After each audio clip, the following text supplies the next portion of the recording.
Bezrat Hashem, the Gemara this morning, Eruvin 102b. The Gemara this morning is speaking about a specific law, taking medicine on Shabbat or spreading cream on your skin on Shabbat. So let's explain. There's a gezerah of Chachamim. There's a decree of the rabbis. You're not allowed to take certain medicines on Shabbat, right? We're not speaking about somebody's ill. We're not speaking of somebody, if he doesn't take his medicine, something is going to happen to him. We're speaking about, as a general rule, taking medicine on Shabbat. So let's say take a Tylenol, take an Advil, take all kinds of things on Shabbat. Are you allowed to do that? Or syrup for the cough, right? So basically, what happened is, in the olden days, all the medicine were made out of herbs, natural herbs. They used to take the herbs and grind them, right? And smash them and render them into powder. And they would mix it with water, they would mix it with any type of liquid. And this was the type of medicine they used to be in the olden days. Baruch Hashem, today, the industry became much better. So basically, you get a pill, right? You get a gel cap, you have a cap, you have a pill, right? You have all kinds of medicine that you take. Now, Chachamim were scared that somebody's going to not feel good on Shabbat and he's going to take herbs and smash them. Smashing herbs is the melacha of tochen. It's like chopping. You're not allowed to chop something on Shabbat. For example, you're making a salad. Says the Shulchan Aruch, you're not allowed to chop the tomatoes like they call Israeli salad. Israeli salad is like taking the tomatoes and the cucumbers and chopping small pieces, right? This is called tochen. You're supposed to cut a little bit bigger pieces, right, of tomatoes. Not so big because still you want a salad, but not so small, right? So anything which is chopping small is called tochen. So if you take herbs and you smash them and you grind them, it's called tochen. Chachamim were scared you're going to do it on Shabbat. If somebody doesn't feel good, he's going to take certain herbs, smash them, and prepare himself a tea, prepare himself something, and that's not allowed on Shabbat. So they decreed all medicines are not to be taken on Shabbat. Now, we have to understand, once something was decreed by the old rabbis, which were Anshe Knesset Gedolah or the Sanhedrin, which are rabbis which we cannot find as their wisdom. In order to take away their decree, you have to be greater in number and greater in wisdom.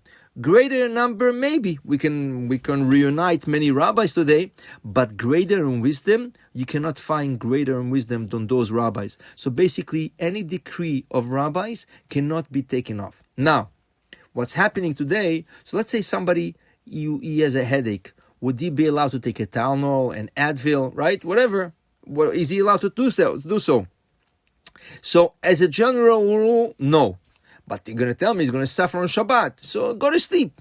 But the decision today, Rav Ovadia Yosef is teaching us that today people take Tylenol and Advils as candies. Even doctors, they tell you take an aspirin. Why?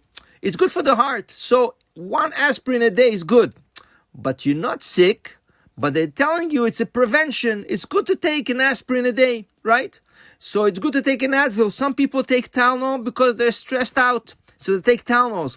So it comes out today, certain types of medicine, people would take them without having any pain, without feeling not good. They would just take them as candies. So those type of medicine, Advils and Tylenols, were allowed to take on Shabbat. Now, it's even better if you can take it in a not obvious way. What does it mean? Let's say you're eating something, so you put your Advil, your Tylenol inside the food. Let's say a salad. You put it in a salad and you eat it. So you eat it as you eat the salad. So no one saw you taking a pill, right? We know you put it there, but it's not remarkable. So therefore, this is a much better way to do it. So, but syrups, right? All kinds of creams, right? Creams is another problem. Creams, you're smoothing out the cream over your skin, right? It's called memareach. You're not allowed to smooth out cream on Shabbat. Now, if your hands are not chopped and you have no problem with your hands, you just want to keep it smoother. They're smooth, they want to keep it smoother. So you can put cream, right, on Shabbat on your hands or on your face. But if you have chopped hands or chopped parts of the skin on the face. In this case, you'll be not able to put moisturizer and all kinds of creams on your face, because this will be considered as medicine. Now, what do you do with babies?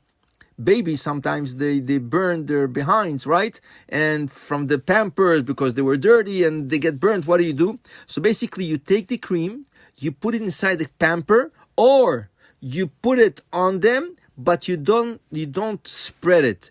You just make him sit, and by sitting, he's going to spread it himself by sitting, right? So there's certain ways to overcome and to go about it on Shabbat. So basically, the Gemara this morning is speaking about somebody has retiyah. Retiyah means he has a bandage, and inside the bandage he has cream, right? And it fell off the place.